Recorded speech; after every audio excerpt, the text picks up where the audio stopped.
because factory no or ya or be so obeye ni yie no wo ye ni yie nso dem fa so ebe bread memofo. So now we are bent on like say ye encourage ye mabunu no say ye enko ne enko pay white collar jobs. Kwame, or say agriculture provides employment to 50% of Africa's labor and is the main source of income for its rural population, which represent 64% of the total population. Africa Competitiveness Report 2015. You already have about no. And think Africa, you for the see and now to say, and what yes, you know, woman for technology nasa for, but ye see who to say ba a dianea. A bird near the process you produce and can be pure Africa dear won't mean because see a security park while me dinner and nice and food. A diana say any or memuhana say any viasia nipa ho bachelor no. And to say young Africa ye see and also say you produce so diane na nyame so this anema yi oil ni gold ye dia chayen na no so ye yen kakranti emrofo na say kobase world market oil kwa yes ye oil ye process here there. Kwame Nka, we are not going to depend on any other country for anything because the oil itself we have it. The Bema market no ne a forex no ne nasefo a twister ne na de oye ne no hawa breye no Kwame ye wo ha gold nso ne yesi ye kwa akopa ye wo ha the produce battery yinso a ye wo Africa. Everything, almost everything na sanko for izane mai nyina wo modi ye nneoma no ni nyina on be gi di free ye hanom Africa ha. For how long would we continue to export raw material things to Sanko Fui? No marco tenning no Kwame omu wi determine price e dia mayen. And so omu tenning no process we are Kwame omu na determine price di mayo. Buy produce raw materials and so dia ye to mean determine price and va momo. One was resem ni awerho sem e wo ho. Ye raw materials na ye de ko no. Ye nchiro mo ebo a ye pese ye koton. Ye de ko na world market no more determine price na mayen. Na so omu process wo ho wie nso a wo mo anso di asan determine price no e dey mayen. So at any given time, any given point, they tell us what to do and what price are wo mo dey be mayen. Wo mu sisi yen fu from kwa aden adwene na nyankopon dey amamrofo no wa maye bia na adwene na nyankopon dia e dia chemrofo no wa maye bia na.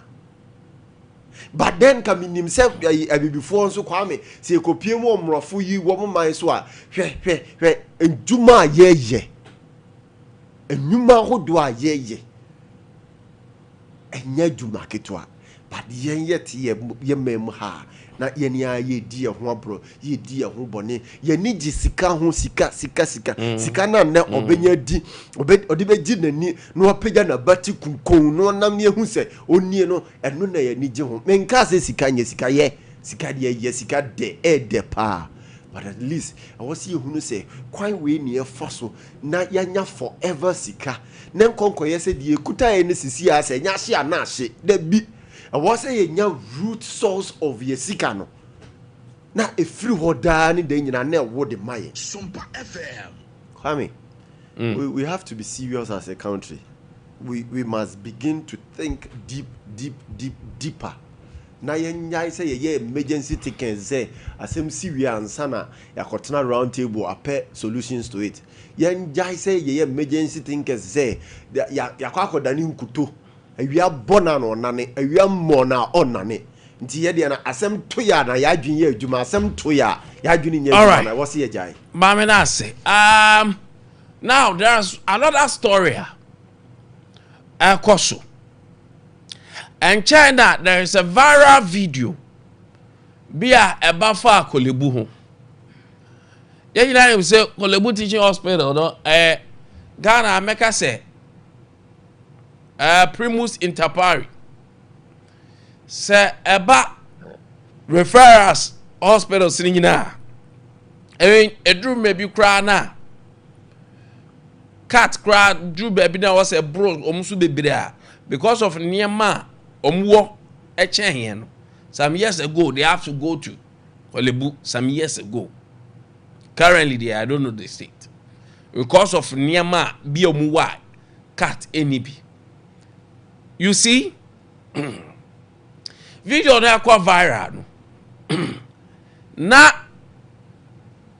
some of the patients added that form. Everything kwenyam ana bi ewo monten.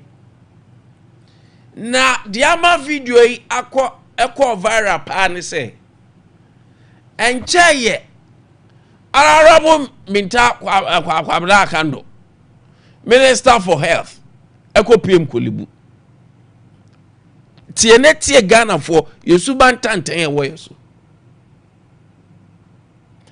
Oko pie ho no.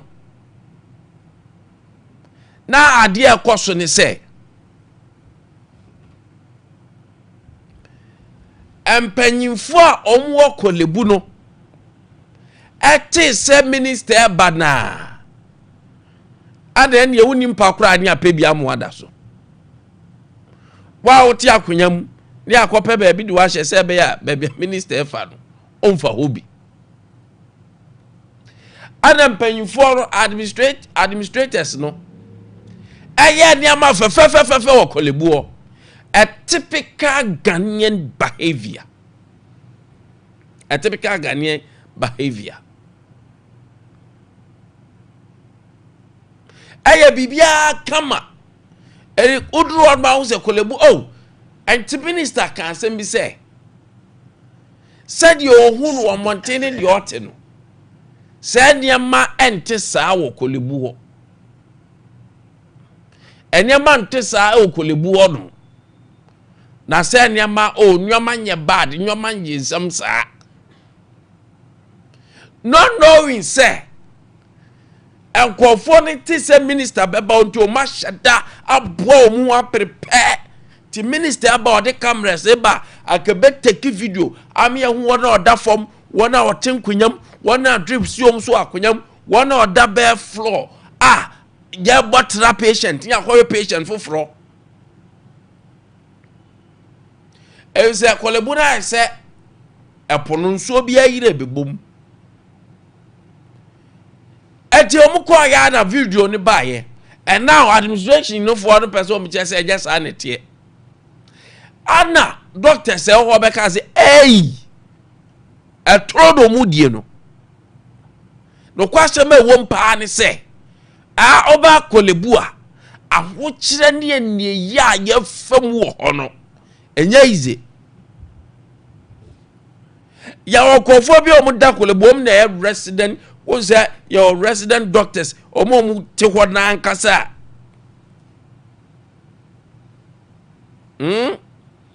omo te ho na nkasa bibia si akwa ba omo ne be from no ana omo so de krata abaye omo de krata abaye no na di omo kan say Sompa FM omo ye busy pa o Kolebu onum because of adwuma eda wo so. Na the woman no omu bullet, can I have the letter? I know omu bullet krata no. And I said press statement no. Was say emergency medicine resident Accra respond to KBTH Kolebu Teaching Hospital management on the recent accident and emergency crisis. Let me have the letter. The statement. For immediate release, with the emergency medicine resident of Kolebu Teaching Hospital, respond to management news released on March 21st, 2026. We write to ensure the public record accurately reflects the condition under which care is being delivered and the systemic failure that made them inevitable. Me try to bring that of the management natural by management video nearby nya no kure eye toro enya sanete anom say management boa na tie point 2 no the floor incident setting the record straight The doctor china set records to you guys ye dia grow. The video footage is authentic. Video there kwada management be say nya no kore no. It is authentic. When the surge inpatient exhausted all available beds, chairs were provided. When those chairs were also exhausted, patient had no option but to receive care on the floor.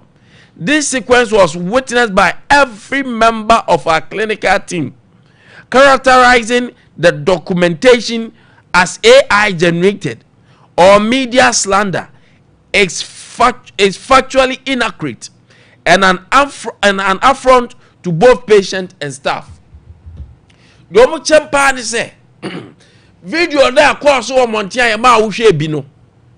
No kwase me wom say enye AI generated. Enye nsentwofo na e pass mbiaka. Saa na tie no mu a omani kotwa mansen ekohu bi.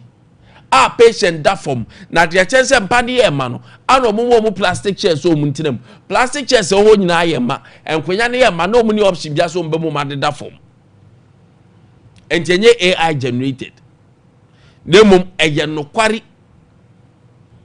ya hyem no kwari sa pepepepe netie na wo na me Kolebu for management. I don't know what is wrong with them. Me hu dia ha omu me hu dia be bo tirim ora wo maami awu na so maami ada ade che obi a maami be ko mukase akope kokko ama ne ba no ye behwe do obeba be okoko ama oyafunu yo ya no amfe wo se a me mehu se oyafunu yo ya. And what are you guys shielding? Dear na mu defending. I can't do. Any good man, no money na mo. No money say your responsibility say. Omoni aban bekasa na enema mu hia no aba. Because of management no. Sika ba hwe me say open kwofo ba akopom timo dimpom ya mafia hospital for. Sika omo generate internally. Enye sika keto, I'm telling you. Now we run hospital system na me say doctors cry ya bidio mo. Oko bedi said the radio for obi hu say o ya ide diska kesi abefa na abefa akọ baabi no. Doctors no mso mo ye bi. Money mo. Ebi o cry side o mo pay no, ya sheda mo incentives bia e be encourage o mo hospital. Yeah! Dia cause doctors no. Ye to biti say you know. Especially specialists for no. Ya bidio mu say you know. Ya bidio mu say time no. And this is going on na makata when say eje sa na tie. Na management mu ye nyam blasem de bonja for nyoma say ya. Nyam na betuatu amaka. How can you do this? Some minister, bamba minister who say go for that form, go for tinkulem ya de drip person so. Na mo ma sheda pe anto Jesus ani say queen bi ba na wan ba na yase choko baabi o se kuro no baabi na ho time pa na ne yase jeje ko pa yi kata kuro ne se trori ya beti bi we da mo twa de akata so se mbam na aye kama. What is wrong with us? Adam ne abubu ana se dey enti Kolebu na honyo sa se akofa noche honyo sa Wati? Na mra monte na mo na adam ho. Sompa FM. Mo na adam ho. Na won se osman chana pampam bepa na anka nkire na. Father da ho. Na so ye ne sa na se ebeboa mo a. Arapa ye tukwan ye kwakọ ye adwuma. Akwanto na ye kwakọ adwuma na obeko school.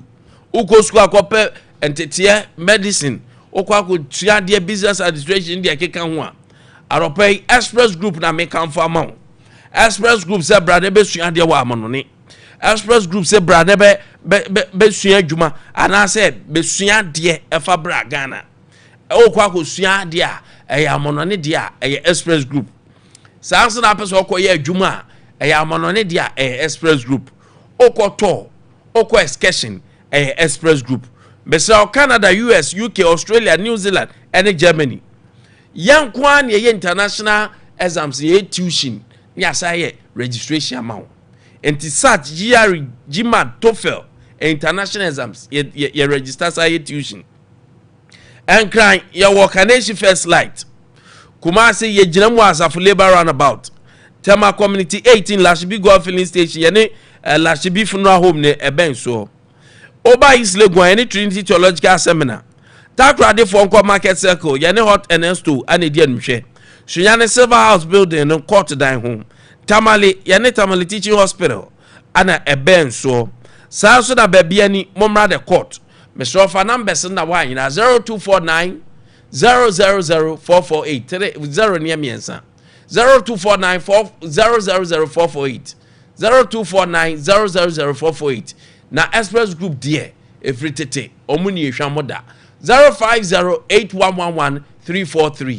eya kwanto wunsema mesro emo bia e ma afia ko ne ko pe baby papa anoba polytank POLYTANK Polytank Papa no ankasa Polytank agrobeto se he fine magiatu aropa se okwa so pesumo super tank ni bi eno na se obi agibi enso to awiabo empapai enkrake enyahwe emuso emapoto bibre metwoku ba bi ma fe omre sene yese ayen ti se ye modernized ti se scientifically made super sumo ne die jayo enya asem ketwa anopai ope Polytanka ya ma discount so ye super sumo no okwa akache omo mbe ma obi na ho so odi abedi wunwuma nyina sorry companies efiefie monkopem super sumo Polytank ni bi na mfa nkosi fie anopai tago ya ba mister anatago capsules ejume die se o ya ba ma na enyoma nkoye o impotence Mr. Okope bi na bobo low libido bema atinka ma oba atinka ma nyema kwa ne ni atinka bema ni bi infections ahudo ni nyina Mr. etu ase kra one time pharmacy shop ne drugstore shop bia benya bi 0243 228296 0243228296 Kope bi neto na no pay emwa na nyema enkoye emfama Arapɛ the expecting your 21st clinic ehwe yade bia ahye so yade bia 21st hwe yade bia there's so expert ewo sciatica ne de obi besua na zo different 21st mesra wa utisi asi twen da bia meka cho besu na so de utisi mu na ye oya ohonam ye obasabasa mesra ba 21st yatini tekra ma oba your laboratory service or your scan service or your massage your physio for home show sanse your machine treatment ho you over 15 branches Kumasi you hwea overseas Sompa FM Sompa TV osro anom form Alpha Radio ne eben obo asen so momra council quarters court junction Accra momra domi market sunyane teaching hospital ya ne dia nhwe first gate one Kransa momre Techman GN Bank edan dada no yom 0249 311 0249 311 0540 ofre numbers here baby ben na ya ma won so akọ adopai Kingdom Herbal for the kofa baye Kingdom Garlic capsules any bitters Kingdom Ginseng Power capsules Tremendous capsules na de Tremendous capsules ni ye mama e ma no so onya menstrual disorder enwoma nsisi so kwa fiche nsisi so a onya Tremendous esiesi ahimfi ho ema sent bi ama ho etwa ho professional need we nya de ode kokoha we ye nom na ye bibia kama enti copper Tremendous capsules na enimwo sent de enye eba be ma ne beko on said bi omba omunkan de kro that is the reason me na meka chewo Ginseng no so eboa mema no ti Kingdom Ginseng Power capsules be ma usisi de yo ya wanya mental stress afei open sufficient energy also so aye daily activities so be kwa adwumam no aye mre o hia bi e be boost immune pa koje Kingdom Garlic capsules any bitters na eno immune booster a release stress a stress releaser anxiety or arthritis afei numbness hypertension stroke heart disease esi abapa sadia na adore wanya cholesterol meso Kingdom Garlic capsules ana ebo bra Kingdom Herbal Center or Okechi Drug Lane pharmacy shop bia obenya biato herbal shop bia Ghana nchoni ni ntwa so obenya biato 0597 298 855 0597 298 855 and 0559 761 144 Kingdom ana no challenger abedwafo atena se anopay na also so betimi join us that do comment na for Facebook Sompa 93.1 na do pay wo dia for YouTube so ye ho Sompa TV ye ho ya gbadem anopay oba na ya jo messages no enso akenkan e dia ma fine anopay Oma Seidu atena se Oma ejinam enso dia ma the National Democratic Congress NDC oka communication team no ho sa enso na Abdul Rahman Hudu hey Hudu I hope say there on what or now me trial line na me more speedy recovery Hudu so sabe cancer constituency youth organizer ema ejira seche dumase me ya sure so besa akopɛ afa portfolio for from so dia onyanka nkyerɛ me kwa no sa abebo bebe etomfo ne de ana obo Oma arope ma chen bibi akọ find here afi obetwu ti ana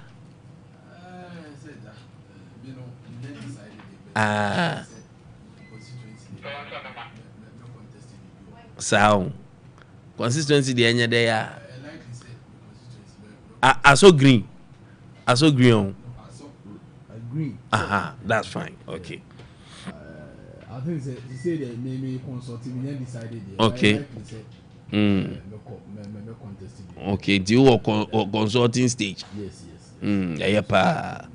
I want to see all my hard-working communicators. So mu compositions no myself one party. Na mo de nyame na mu na ebom mama mu nyimema. My campaign, me am deputy campaign manager. Obia, me am because you maintain the me oba me pe. Munye lazy, so you have to serve your party well. And I'm in support. Owo mu kwa adwuma mo bebre opposition to adwuma nkra munye. Oba di position that them. Be dey asa ke ya me tiasi o. Enye o. Ya ka am gas agro di. All right, I don't pay any common. Now, Roman father drone no me din komo. Father Martin say about mixture. I don't know about say oh na utiti unsa utiti. Stroke ane how when ya honam yaw. Oh anu ayemre. Pressure na diabetes ane how. Chronic diseases are who drone na yade ada so acha enkono. But Roman father drone bi na hwe de nyame be. Roman father drone eye nyame ankasa ane ema chance foforo enti bubobi manyame ma o akwanya foforo bra wonum Roman father na drone no best medicine for every sickness yade bia drugstore ne pharmacy shop bia bi 0247 919 122 0247 919 122 edra your friend divine Roman father drone 0552 668517 edra your friend divine just nyame nsa wom no Roman father drone 0552 668517 anopay no na many abejafo hyase na ye di nkomo mo messages na ba mekan ede amamo enso aho ti normal message na 0509 438 500 0509 438 500 and also ode fawa ye beje akenkan di amount government to engage Burkina Faso authorities over tomato export ban. NPP support declining, NDC gaining ground, Global Info Analytics. Musa Dan Kwamupu Mudiaban overcrowding at emergency unit threatens patient safety, staff well-being, Kolebu doctors. So, Ana Edi Banke, their management kind say no correct. AI generated media didn't pese omu eha hospital ne keke. Asebu health inti mumiamfa Kolebu dia ninshasi uma Kwamenkwantambisa ebi kan me share etifo na share epenifo just confirm the national communication officer last time na Mr. Chia our incoming national communication officer we are about to know with them in the room eduma obo asantino and I see in the say baby do no dey say a modern bar born home. I was something memory and you no. You're sure say obey national communication officer. Legacy fee. It just 200 mono. Obey my toasa sa legacy so. I mean for insurance on comma our incoming Ashanti Regional Communication Officer Mahmoud Kabori, our spokesperson to the Minister of Lands and Natural Resources. Abralo Abbas, if Ashanti Region as the Ashanti Regional Communication Officer, no. Mahmoud Kabori will be as a Yinaya Jetum said one Sassidi lawyer Abbas because of our Brazil or brain was Edusum lawyer Abbas.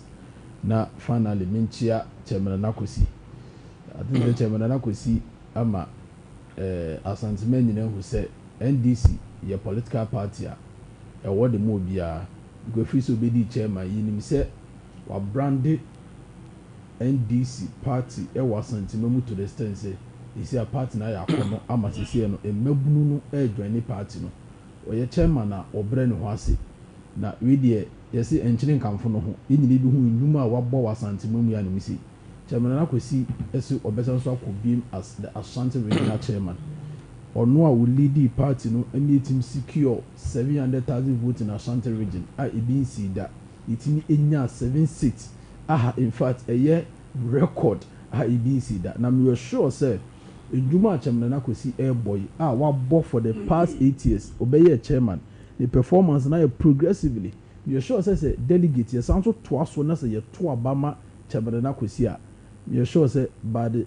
2028 election you beat me nya be 10 seats in Ashanti region na 700,000 votes na yenya and it my day the sense it may increase the chairman na kwesi obesan so akobi into Mr. delegate say wo kwa obi biara enye day ye ma chairman na kwesi to aso because wabon ho body was Asante Mumba as the regional chairman e wo mu say on the chairman there other executive no so ka ho na itimi enya sa victory no but he be the chairman, he is the leader Sompa FM 35%, it means 700,000 votes to Ashanti region. Now, Yembra, this substantive issue about the health issue. No? Maybe I don't want to politicize this thing. I don't want to make it politics. You know, me say over the past, previous years, you're facing challenges in our health sector. Now, Abambi Arubebiano, and I'll be so solve it. Now, this no best syndrome, it has been there for a very long time. As you see, it's all share infrastructures now. One mana. Next aside, as also share the patient to say health workers and maybe a doctor or nurses ratio and also what form. Because just recently, info na videos na circulating around. Actually say amount for edit that form. Ewo Kolebu teaching hospital omoja ya sadana asefem. Because of this, about that engineer Charles Emisa. I must say, the ministry, health workers need directive say they shouldn't reject anybody, and they shouldn't reject anybody who is seeking what emergency medical care. Yes, I'm my president. I say, you see, nurses now more rejected emergency medical care. No, they should be sanctioned on them. You see, me sure say a directive. Now, according to almost a press conference, I said. Although the ministry ne kind of this there, but it is coming with challenges because so share the health, in fact hospitals now almost in terms of security wise and aside that no on say because there's a place near overcrowded the probability say if the health worker never contracted disease very very high because some of the diseases are contagious a bit more fun for a moment there ammonia. In the other space in one a hard journey, and even places to crumple at that form will receive it. I had a son of crumple and no say a day, or how any day, a day back patients, yes, and doctors. And I think say almost a point of it's very, very reasonable. But one thing is said, I believe here a condo, a call hormone. Or my motia says, despite all this, I bind it in about a bit my boama, to see nurses na now doctor ni anase patient na ho beto say the umetuma dey receive IRS in a very peaceful way.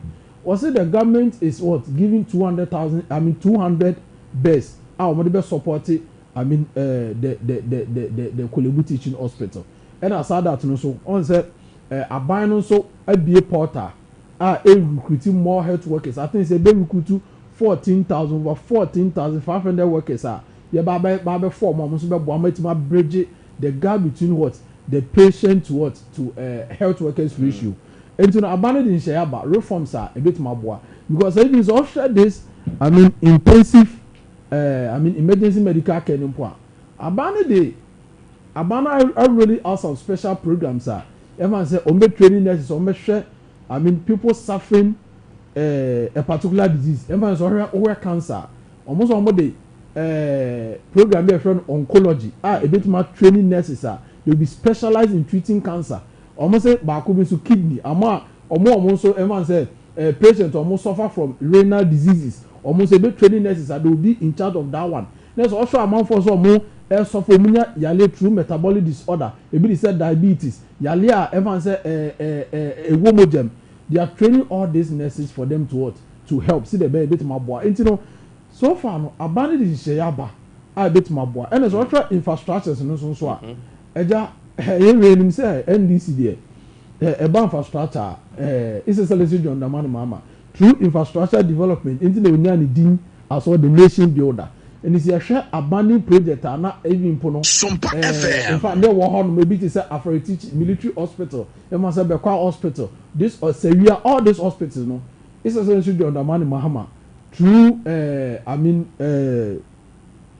infrastructure development about it located through the budget 2026 budget allocated 600 million Ghana cedis a bit maboa ma renovation na so hwe NPP agenda 1111 so from the budget no so no e be completed 10 of the agenda 11 which they say is excellency John Dramani Mahama he is not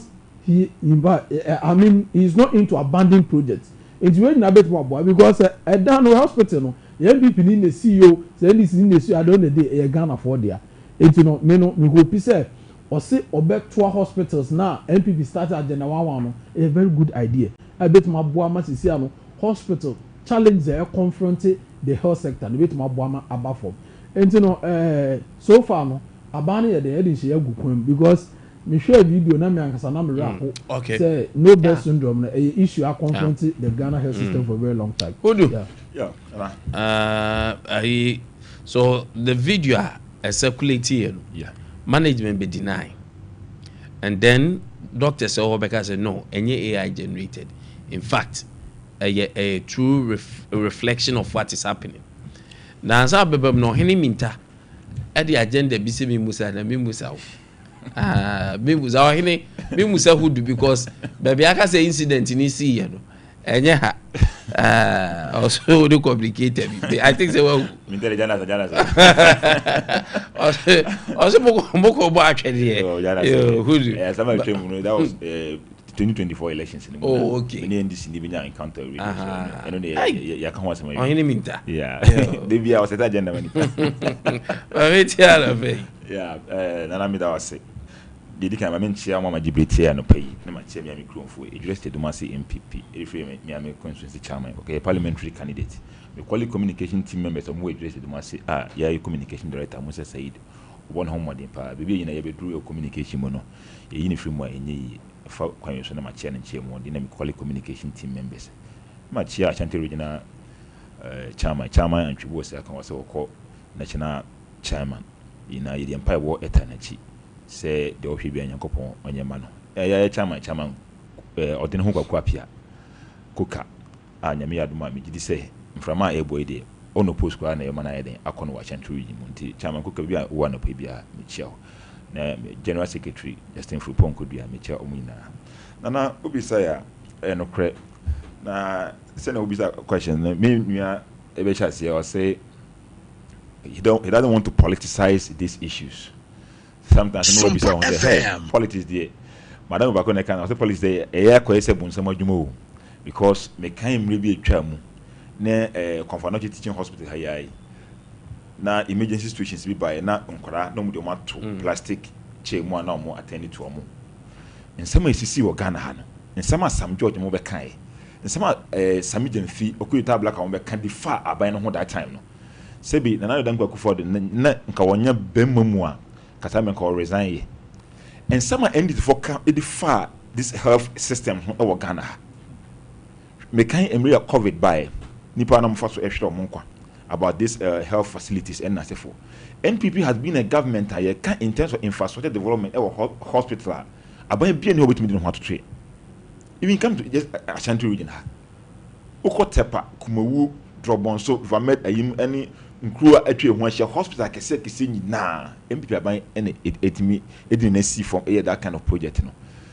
And healthcare delivery so your boy home modern papa because insurance in general people are buying buy. But with all these situations, no, say problem kakra bi about the way and manner and this for so many send on catch the Ghana for no. Other say people buy say be man Ghana for who here mu dia ho kire den aba. So name they say okay say my am politicizing no because health issues here can am politicizing no. But omo so be kan ya and the government spokesperson your friend no Felix Fosu yeah. Oba bontim rebe ka say na don kwaku for the yare cancer. Okay, that statement no. It's about even the personal health records. No, they be to abontin. NDC in opposition they behave say Ghana should ban. Today they are in government. Kobenya na capital mabe tonu in line no. We should not politicize this. As a normal human being there, and you can say politicize healthcare delivery system. But what did during your days in opposition no? Today you are in government, you are eating, you think it's normal. And doctors in ever wanting the bank that I say management no daily graphic cry omo de beto abonten say minister no visit no cry no it was a state because ever no omo share ye be na amanfo da fom nyina omo pede say amanfo nya be da share be omo say everything is normal. Things are not normal. I'm telling you, not only health sector, from education sector, health sector, energy sector, every aspect be our my be a fail status in Ghana na not only health sector be make sure there go to our schools no. Now problems that we are facing there. Go to the secondary schools. Tertiary is I want you to be not only health sector. This government no my want say a certain government deceptive and a scamming. Bibia ni wa moya ekoyi e wo my Ghana mo. Obeya normal aba bibia is normal. And as seven predators are or bloggers nippy and almost can things are normal. Sector ben equals Ghana. Oh, but can we say sector beyond also? Who the sector equals they just mention a single sector who names a coso, national problems. We are not saying say everything about this government is negative. No one is saying that, but the negative outweigh the positive in this current system I run Ghana. There is no sector. And then this because we are doing better. Hifa. And then almost will provide 200 beds. And then Dr. Foneka almost say you can know bed syndrome now. It's not a physical bed. Yeah. That's not so. Because you refer the common Kolebu, other alternative hospitals are with my refer because first of all, they lack the number of doctors are more attending to a patient, no, a factor. And no can know bed syndrome, no. And a situation because me see doctor because or at that time no maybe oni ho adwuma food na kodi babi maybe when the alternative am na be show ni na ye factors are at within some a certain grace period no we attend to a number of patients within a certain given time and they about providing that the understanding say we should provide physical best that not so I dare start try my work around and say this their content creating ministers no come na me that can do you musi you no anything be able to come about 2 minutes to be our person creative or man who say he's doing something what is he doing now no owie or na the owie some of catch that man for say from Neko or a Kolebu teaching hospital no almost start operating 24 hour to a 24 OPD services nana me free edua chinchin kura say kura say me free no just cheap compound go there OPD no operate 24 hours to net for adwuma time we do ko obi na OPD so I don't know why and this 4% 7 predators aduane kura obedi say now catch them need for say OPD would 2 o'clock amu dey say then you are operating 24 hour economy. No one is forcing you say the catch Ghana for say what say 24 hour economy. So stop say Ade Akye no person would link it to 24 hour no. You are not doing anything at men for higher. You are rather worsening our situations. This health you are any was here 21st century emra ye wa ban mu say problem be na say ye kwa address ya na end for can something say the seven predators Ghana no MPP share that base be ma amam for ho higher. Actually look at the time of COVID by Nana Dankwa Akufo-Addo, look at the prudent way of managing COVID situations in this country. Health workers now more taxes in your TF was a tax bill. If more now more into front liners, you know, I increase almost salary by 50% at that time. But only the four bonting ever can't to say the MPP are buying and another Dankwa they COVID back Ghana. And some can take Ghana home. And then you can't send the Ghana will bend. But no tonight I say things are normal. We shouldn't politicize. We will politicize it. As a normal human being, we're talking about health delivery. No one is politicizing health delivery. But during our time, then someone you cannot come and tell me that we should not politicize it. And someone and no one abba and aso edima mondero. Ade Akye in this kind of position, Nyankopon the camera has returned back to NDC within a shortest possible time. And then we shouldn't politicize it. But Obia all Ghana how it may be and NDC are failing from that aspect. And I'm saying so not only healthcare delivery. Every aspect here, go to community and free area, go to the hospital, the nuclear insurance, say, who call hospital, I call GFN saying, I understand, national idea. Who insurance, no one minds you. This can ever receipt. Who say, yeah, this is the situation we are finding ourselves. But when you say insurance, and then the number say, now insurance, so it's normal. Young fears, one can among Bonnie and this Dima Ghana for Ghana. Someone can be a young quiet, but come back and say, yeah, MP for any because we are in opposition. We try to say, you're opposition, I did be and we criticize it. But Mona means and Jeff, when you are neutral, and I'm kind of saying Etienne. Some kind of say, boy, not this content creating ministers, not PR works, no, we come at this bloggers. Oh, that's the only content creating. Almost everything about this government is about PR works and the sub bloggers. No go to the scam muna. Ade Akye piano. Nobody can say it's normal. We will come to the Dankwa issues now, and we will see the reality on send Ghana for suffer with this current administration. May I say? Bamina say, Yambra, the last topic. I don't know about sorry. Nkwantabisa, I'm feeling it now. And in fact, 30 seconds. Yes. Oh, no, 30 seconds. So that I got 8 million 1 minute. Mate. Yes. Is it right? Nkwantabisa. On the to be our own. On the this was an issue in a particular hospital. Now make us also be provide solution. There's a bandy go acquire my bit about solve problem. What the anchor? You see, or say our ministers are content creating ministers. Yeah. That's what me. I don't understand. You see, all has to do with what happened just recently about this Sampan and Dr. Frank Amakwene.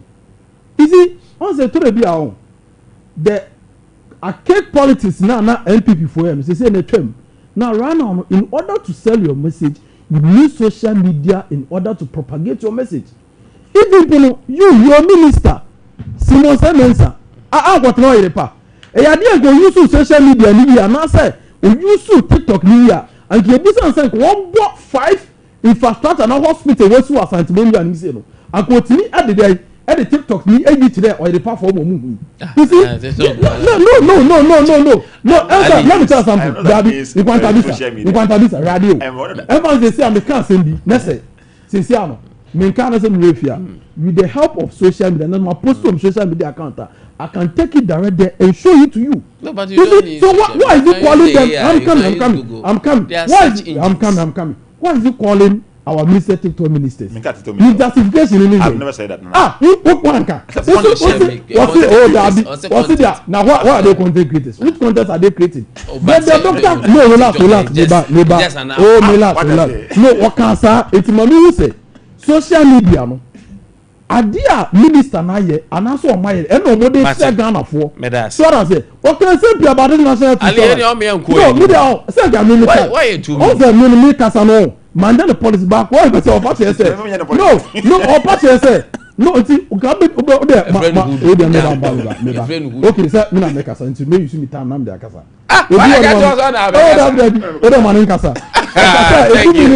Ali, thank you. That is fine. Ali, that is fine. Yamra, government to engage Burkina Faso authorities over tomato export. That is the current thing I be devil Ghana. Yeah, Nana, Medawase. Now, my brother, I'm saying he's taking me out of context. Because what's it their content creation? Yes, there's difference between content creation. So on cast on kind to yes. The difference between so be a Open 1 minute too. Okay, I can use my time for me. Anytime. Nana, you can say content creation. Minister, and a camera turn so I know person we name be to say the ABA or yet he's doing something extraordinary, but on your shade, that's what I mean. I'm one of the activists of social media. How come accounts one? Don't follow me. You're following. You're very active on social media, and I know that in the police, now social media. No one is saying, say minister, know what TikTok on. Sometimes more obi the style. Or one say we minister. Now they be and I was say they be a actually social media no. Opposed to, and I say not opposed to about or say MP before by in the first 18 months no. You see toilet and go on. Me fa flyer ne free dra. Ye MP any MC acquire renovate toilet facilities for 3 communities. When no some commission. Me the accountant minister on the media. So I'm someone I can never do away with social media. And I know that in the politics no. Almost 40-50% of Ghanaians. We are seeing drag a crowd. Yes, social media. Have no option. We have no option. But we are minister, and then at the end, I was say we know social media. To say all the camera see so create content say OP the better 24-hour economy. When the other what they call tomatoes in any. What does it? No, that was home. Say Burkina Faso for say the free just 2 weeks here. Say almost be factories we go have some person omo tomato no. Eco feed into that factory. Or maybe I would depend on Burkina Faso for your if I say perishable good tomatoes no. I was say we offer one drink because for now no almost sign and export to tomato and call my BSU. And Ghana are buying say on TRC no or engage Burkina Faso now Burkina Faso one amount to say Burkina Faso be more coin na or mine acquire first tomato. And before me best I use Surano. Okay last month or so Ghana 4 miles so much fun to Monto in same CC my man for okay that stories now. I'm say Boko Haram for be equal attack my be move so extra monqua. A idea na eta CC. And Burkina Abayan order a dream. Say one will be factories. And ne or design tomato na o produce no ever feed into factory no. First of all, every created my the amano. Every time or no. Wa process we with me tell dey am for that cotton some any value aye dey abom dan say all the raw friend saying raw product na eco am for so eco ton no Ghana buy so on TB that so as a government I say you know what you are doing in kasa way no I be for so say you need to invest more in our vegetable farming no nanka to inform that you know the technical know how no now what boy must so sending tomato produce tomato in large quantity. Next so I at but what are we seeing? And we came maybe a term 2022-2023 time one. NDC MPs ergo pokuya tomato eco parliament eco tomato back say the boy saying. And then video eco first friends and totally ebano. Now it was worse because in the area you see a one district one factory. You see a year friend saying one village one dam. Na yaye we nyina ade na tomato bo eda so yeden eyeden e wo Ghana ha to the sense omutimi to dokono kra ko parliament ko be dokono bo sen enne dey na si ndi so wa betina aban mu more than 1 year now so mu ya aban ya mu se ampa mu de Ghana problem especially mu opposition mu Ghana problem nyina and mu de opportunity mamu a you do magic na Ghana ten na Burkina tima da asoda ye pa say we be factories on so so to na we produce no would be feed into the factory no now we say we the on tia say nti ko engage na why den na no ya out sa events cocoa issues we buy John the man mama ni omo minister you to kono e ba abonte be ka say on person mo ye kwa Ghana to process omo am cocoa say be yemfa the raw product ni the enko am no ni ye processing say their cost na add value into ye there no na nka mrofo na abase da bi ye mpene sa mo fa raw volume embre how you feel. So this government, you know, and America say, your content creators, you know, we will be with this situation. It will say at the early stage, you know, but it's telling you, say, we need to do something extraordinary. Say, yes, we are producing, self-sufficient about this event, saying tomatoes, you know, say we are depending on any other country. So because comparing Ghana, your land to Burkina Faso, no, and yeah, I was say, Ghana, Burkina Faso won't produce tomato. Here are you Burkina? No, you compare to Ghana, a fertile land. You Ghana, Burkina they produce Maya. You can't say MPP by you must solve that problem. You know, you to stage me. You can come and continue. Say I go more the people down now. You come and say, Hey, oh, I'm speaking to you. You started.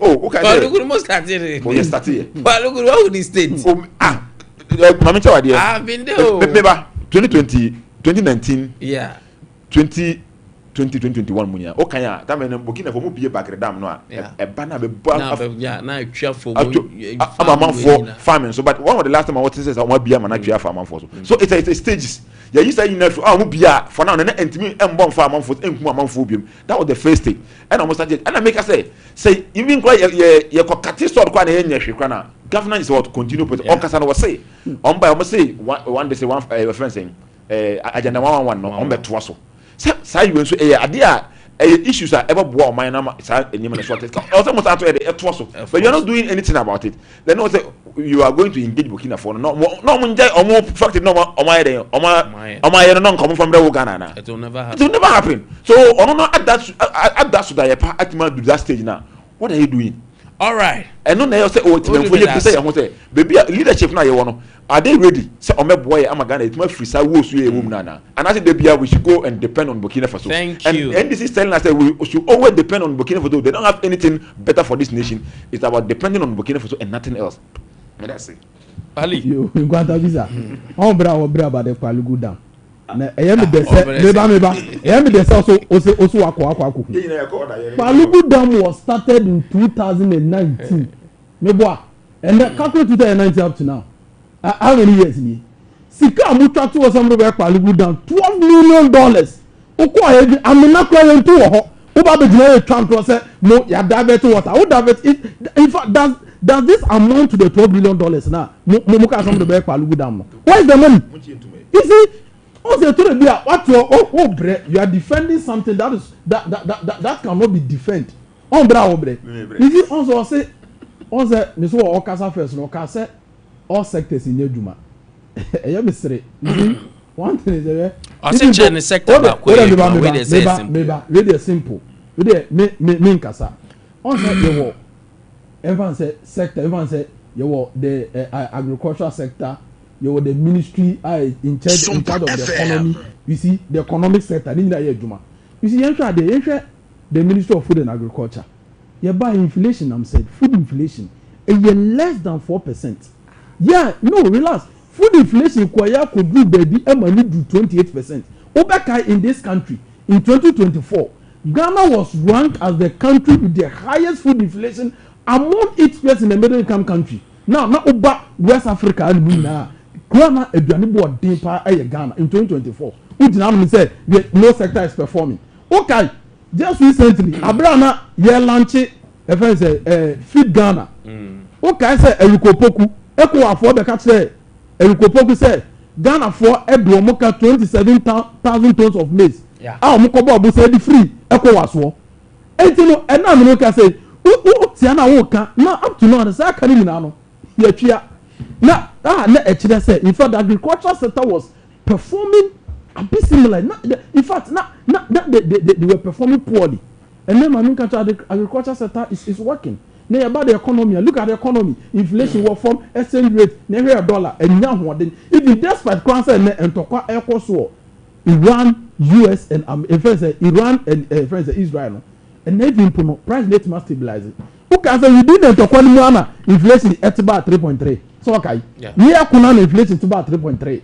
Until if the economy sector is not working now. In fact, the about education sector. You see, Esre, you buy a more cape get fund. You buy your own cape. It ensure constant supply of money. In fact, constant flow of money in the education sector. You shall be you buy you shall you promise your promises you betray. No school fees for first year student entering the tertiary education. You deliver. You buy free education for people living with disability and you deliver. So which sector are you talking about? Sector Abeka. All the sectors are working. All I say, we are talking about 24 hours economy. 24 hours economy, no. Now, 24 hours economy. Yes, Ghana for boss say. Now, so Osha even MP before or police or no. It doesn't come closer to 24 hours economy. You need a money of $4 billion. President Nikasabe lunch and some kind of say it means your seed money of $300,000. Yes, it's when your potential pledge from what? From investors $2 billion. I actually said, what's the economy now? People are not investing into the economy. So which sector are you talking about? I believe the party has become attractive according to Mr.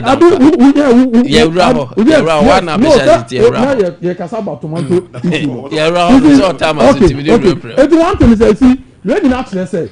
Despite all this, you share a number NDC here, and I'm a partner attractive. Yes, I can't remember. There is no original with Mr. Consul. You are talking about say now you're such an infrastructure. What for toilet facilities we see? At the account, the wire rebate with the account. What I say? No, you did Okasa, you did. Oda toilet, no toilet there. If people NGO scramble here, it means toilet. With the account, what I say? We patch out. Make us out Okasa, you have the opportunity. You see, now with the account. You see, now who buy and why infrastructure and can minister quantitative to go to me, Bobby. All I say, we buy money as sentiment in ye. As sentiment, say, that's why I said Democrat American, some say. Asantiment we are there. Only thing I will need here and people will to buy is just give them party t-shirts. Mo buy interchange the 5 and mo promise here. Mo to the interchange the back cry. Now you just on interchange. It has taken the NDC government to factor this interchange in their big push agenda. See the day bet my day. A complete interchange. Nama omo people of Swami. Omo be here omo. You see about the Kumasi Express Highway. Asenso Boachi eba be catch there say it is needless. What I say? Oh, and I said, now, according to no, and some more kind of no, it's not to be fair. The okay in that patch, I say, it is not needed. Opa say, up to now. You see, said your okay in our you are talking about national health insurance. You see, national health insurance, you must say, Kufone de Baye. But in order to be national, it was started by Professor Nose. Only one said it. Actually, it was at the district level. I wouldn't dispute the fact that MPP before they started national health insurance. I'm going to start here. But before it became national, it was what? Implemented by Professor John Evans Atamis under NDC time. If you don't know, make your research very well. You see, now I'm going to NDC attractive party and say, you know the kind of the economy that the MPP, in fact, gave to Ghanaians for the past 8 years.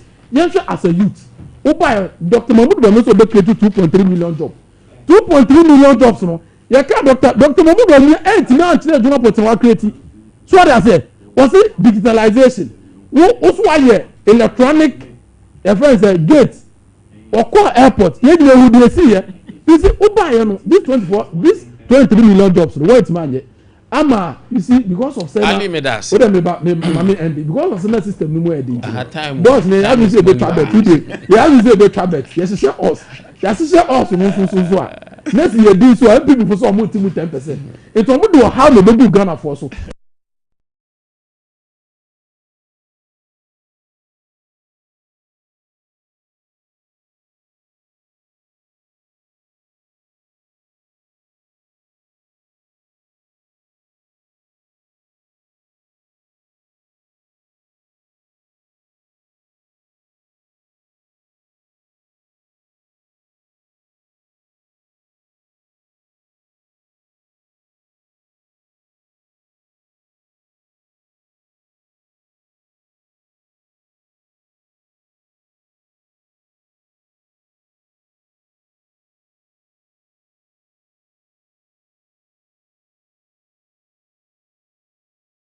Fertilizer. Near ton a brew 1 bag, 1,000, 1,002 and 1,000 Ghana city. The same fertilizer at the same price now that's Sojana. But Mati Adriana Swam and 400 Ghana cities. So me na me produce Adriana no no kase eswateno. So me na me produce Adriana for so be na me nya woso. Oh, and now or catch them say and the youth know any NDC because of betting. Why are there? Oh yeah, Matthias, no problem. Oh, by betting there, it goes against our religion. I wouldn't say any papa, but because of politics, you know better how who justifies her and never. Nana, my main con say, or say sector, education sector. Nana, when you say tertiary institution, you increase almost fees by 25%. Oko legon accommodation, increasing by 40%. Today 2,000, today almost 6,000 for accommodation. So if and also about home money. Now let's come to education sector now. That's what I want to know. Young people, you first year double track here for 20,000 teachers. But because almost oba bemu for more than 1 year, ni person na form nurses no mu go fi 2016 na ye ba ba mu ye fa 2014 15 and 16 batches 25th of March 2017 bisan say enne o ma tra ha no won che next ni ba ko pa ya fa no do mo ba ya mo ye ya mo ba mo de pa no say sanitary pad and o mo che di ma Ghana for baby Ghana the 21st century you are sharing sanitary pad and you come and sit here and tell me say mo ba mo ho mo ne e wa mambo we mu sanitary pad idea Ghana ye da dwene no 21st century se munya nam so mpese mu ye ye reden ye eni manifesto mesere ye nche bi poda ya tra ho bu nche bi na ye nche bi da ye dwen say Ghana for ma enya access to senior high school na amount for emma employment ho ensem no o ka sanitary pad wo so bo ho mode wa ha na me say ade any for ye ba ko pa no say omo ba ye no omo twelete emma nkra ye for about 35,000 and omo ye omo di ye that is the track record of this na man no say oh na that electricity bill and then Mohammed lighter we so we can before man and God. I had lighter no more 2024. I think it's more than 200%. But I'm going to say 25%. And then I did change say doom lighter. And then I didn't change Ghana ha. Most of the doom so samba system. You can't watch it up with Ghana ha. And this is not a political party. Ghana for was the cry idiom. So Midbell say what jai NDC. And then you come and sit here no Musa Dan kwa catch say mo bo mo in Ghana for say among for anijemo. You're not doing anything. Miss Ben kwa jai NDC makes NDC unpopular. What is okay? That means you're not going to make the party unpopular. You are not attractive. I'm for actually 15 months. I'm for 15 months. Allow MI yɛmfa man for adwuma ya increase school ayi ntini nyina we enya de cocoa price na say no cocoa price say na ya mo na hutie na unim cocoa price at na way 0548931931 0554931931 0548931931 055191. Hello, good morning. Hello, sir. Oh. Open you me ton count na I'm so kasa no echi. Barra. Hello. Hello. Wadaro masafi de mfini ndio du zangu ba. Mame nchia wadano ko pia pia ne chama hutu de mpana amu kuya level of security na mo ndu kuna so. Kimwe dia di pa na mobile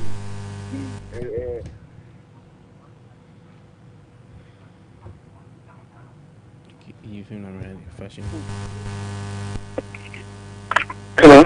Yeah. Hello. Hello. Open your deal, baby. I'll be free. Hello. Good morning. Good morning. What is that? Boko that's way. Boko. No, don't was man. Okay. I'm a sound program there, managing Papa. Hello. Open you are by it, yo. Open your tianka. I don't know what you may say. The medium, the Fabian Mama will walk. Thank you.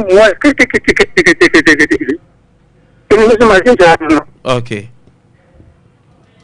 Hello, good morning. Hello, good morning. Hello, good morning. Hello, good morning, Open. Good morning. Yes, I'm a coffee. Coffee and tea on pay you. You make a set of me pacho yes friend this before we are 4 years bread you need any do nyina ye nto enti ebetu be we are 4 years be broni beans na ye do no so de ntosi na ye bu akuafo kwase aga na akuafo aga ntosi no a ene ye koboke na akwa akofa bi ye be gai agre sector na ndi before so ma ye ni ye no enkukon ketenkete na omokofa ba na ya agre kini me ye adwuma omo the first and one can get in the band. You MC and MC for Chanko my NBC for. I know a great for and sending Kokona Yakin. Mopa Mon Fetch and Munko Bisasa and one can get in the band. A great companion for Ensa Mukiana. A great for Munkukonana. Now the Omoyano. A year they are Ghana for Behunetli. It is almost a great night. You are a great set and a minister or something big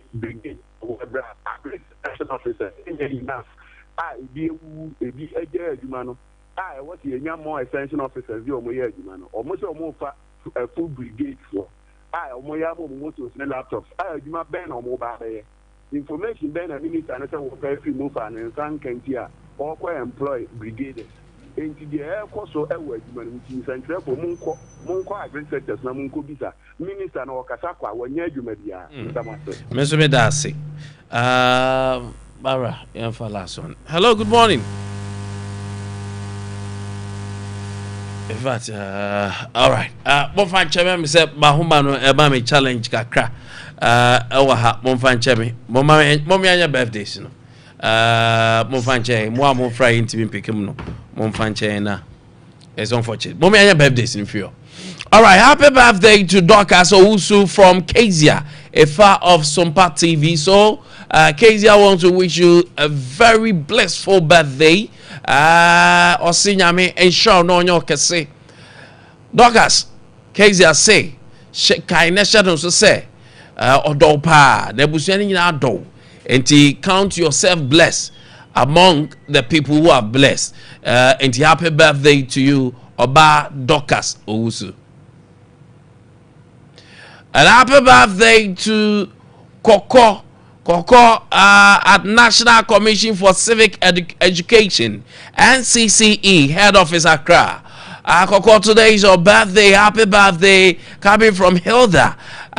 We wish you the very best in all your endeavor. May God continue to bless you. May His countenance shine upon you. You are special, Koko. Happy birthday, beautiful one. Enjoy your day. And happy birthday. Happy glorious birthday to Honorable Charles Nanaya Owusu, the Constituency Youth South. Constituency Bay, Manfankahui. Nanaya Owusu, the Constituency Youth Organizer hopeful in the Efija Kwabre South. Okay. Thank you for being the calm in my thank you for being calm in my chaos. I hope your birthday brings you peace and joy. Bloody from Ruby. Ruby say happy birthday to you. You are such an amazing person. Someone who brings joy and peace in time of chaos can never be looked down upon. So sir, happy birthday, Nana. We wish you the best in your endeavor. May you win. May your aspiration come to pass. Happy birthday from Ruby. A glorious birthday to Mr. Ernest Ofori Frimpong Manson, Internal Auditor, Section South Municipal Assembly, from Kache Obi of Sompa TV and Morino.